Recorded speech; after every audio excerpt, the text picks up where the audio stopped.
दर्शक बंधु जो मैंने भी नुआ रेशन कार्ड ऑनलाइन करबा पई चाहुछंती बा नुआ रेशन कार्ड बनैबा पई चाहुछंती ताले ए वीडियो आपण माने ठीक देखिछंती।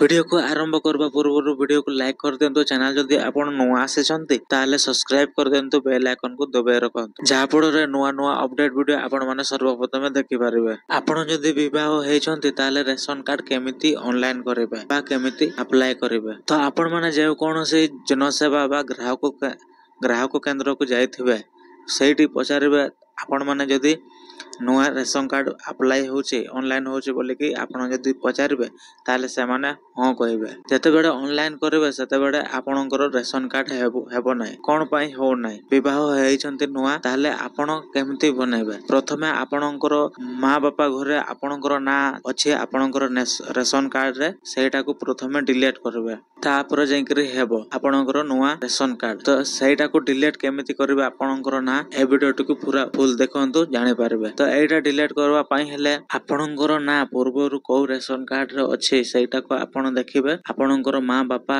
को रेशन कार्ड रे जदि आपणकर ना अछि ताले सेटा को जेरक्स करके नियंतु आउ सेई रेशन कार्ड रे जो मोबाइल नंबर लिंक अछि सेटा को धरि कि नेबे जनसेवा केंद्र बा ग्राहक केंद्र नहले आपण माने तहसील ऑफिस रे भी करि पारिबे। सेई रेशन कार्ड रे आपणकर ना 7 रु 15 दिन भितरे लागि पारिबो तापर आपण नुआ रेशन कार्ड ऑनलाइन करि पारिबे। वीडियो को भल लागितले लाइक कर दियंतु। चैनल जदि आपण माने नुआ आछंतु ताले सब्सक्राइब कर दियंतु, बेल आइकन को प्रेस करंतु। एमते नुआ नुआ अपडेट वीडियो आपण मानको सर्वप्रथम देखि पारिबे।